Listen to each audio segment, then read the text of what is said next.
સાબરકાંઠાના ઈડરનોળા ગામની વિદ્યાર્થીની સાથે અભ્યાસ કરતા વિદ્યાર્થીઓ દ્વારા હેરાન પરેશાન તેમજ એસટી બસમાં અપડાઉન કરતા શારીરિક છેડછાડ કરતા હોવાના પગલે વિદ્યાર્થીને એસિડ ગટગટાવતા તેનું મોત થયું છે।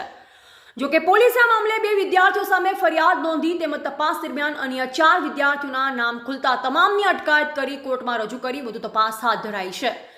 સાબરકાંઠાના ઈડરનોળા ગામની નર્સિંગ કોલેજમાં અભ્યાસ કરતી વિદ્યાર્થીનીએ એસિડ ગટગટાવી આપઘાત કર્યાના પગલે પરિવાર સહિત સમગ્ર કોલેજ પરિસરમાં ખળભળાટ સર્જાયો હતો। જો કે આ મામલે ફરિયાદ નોંધાતા ઝાદર પોલીસે વિદ્યાર્થીની સાથે અપડાઉન કરનાર અન્ય સાથી અભ્યાસ કરનાર મિત્ર તેમજ કોલેજ પરિવાર સામે પણ આ મામલે ઊંડાણપૂર્વક તપાસ હાથ ધરી, જેમાં પોલીસે અન્ય 4 વિદ્યાર્થીઓના નામ ખુલ્યા, જે તમામની અટકાયત કરી વધુ તપાસ અર્થે કોર્ટમાં રજૂ કરાયા છે। જો કે મૃતક વિદ્યાર્થીની મામલે મૃત્યુની દુષ્પ્રેરણા બદલ 2 વિદ્યાર્થીઓ સામે ફરિયાદ નોંધાવવામાં આવી તેમજ ઝાદર પોલીસ મથકે ફરિયાદ નોંધાયા બાદ અન્ય 4 નામ ખુલતા પોલીસે તમામની અટકાયત કરી છે। સાથોસાથ અન્ય 2 વિદ્યાર્થીઓની અટકાયત હજુ બાકી છે, ત્યારે આવનાર સમયમાં અન્ય 2 વિદ્યાર્થીઓની પણ તપાસ હાથ ધરાઈ છે। જો કે પોલીસે અન્ય 2 વિદ્યાર્થીઓની અટક કરી તેમને પણ કોર્ટમાં રજૂ કરી વધુ તપાસ હાથ ધરશે। અભ્યાસકાળ દરમિયાન કોલેજમાં જતા આવતા એસટી બસમાં થયેલી પજવણીથી નર્સિંગ કોલેજની વિદ્યાર્થીની આપઘાત કર્યો છે, ત્યારે હવે કોલેજમાં અપડાઉન કરનાર અન્ય વિદ્યાર્થીઓ પણ સામાન્ય પજવણી કરનાર વિદ્યાર્થીઓ માટે આ કિસ્સો સબકપાત્ર છે તે નક્કી છે। પકડાયેલ આરોપી પૈકી પ્રિન્સ દીપક પરમાર રહે સવયાનગર સોસાયટી વડાલી, વિરેન્દ્ર જયંતિ ઠાકરડા રહે નવા ચામુ વડાલી, મોહમ્મદ બસીમ ઇનાયત હુસૈન લુહાર રહે રામદેવપુરા મંદિર પાસે વડાલી તેમજ હર્ષ મનહર સોલંકી રહે છાપરિયા વિસ્તાર પરમારવાસ ઈડર તેમજ પોલીસ પકડતી દૂર આરોપી હિમાંશુ નટવર પરમાર વડાલી અને હર્ષ વણકર વડાલી।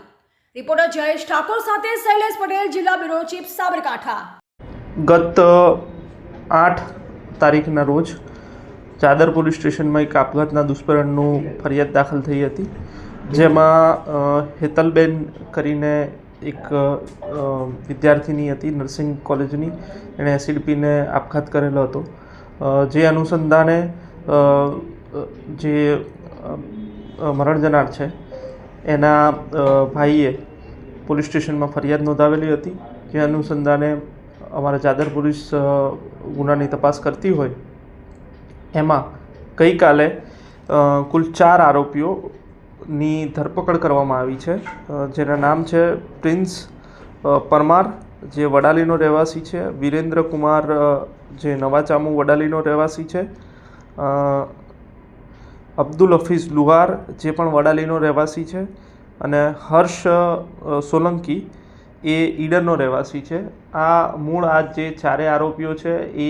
જે મરણ જનાર છે એની સાથે અભ્યાસ કરતા હોય નર્સિંગ કોલેજમાં અને સાથે અવર જવર કરતા હોય બસમાં, એ દરમિયાન આ જે મરણ જનાર છે એની પજવણી કરતા હોય અને એ આધારે એના જે મરણ જનાર છે એની સાથે અભ્યાસ કરતી અન્ય વિદ્યાર્થીનીઓ અને કોલેજ સ્ટાફના નિવેદનના આધારે આ 4 વ્યક્તિઓના નામ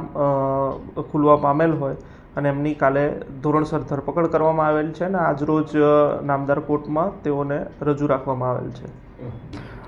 હજુ 2 આરોપી પકડવાના બાકી છે, જેમની તપાસ હાલ ચાલુ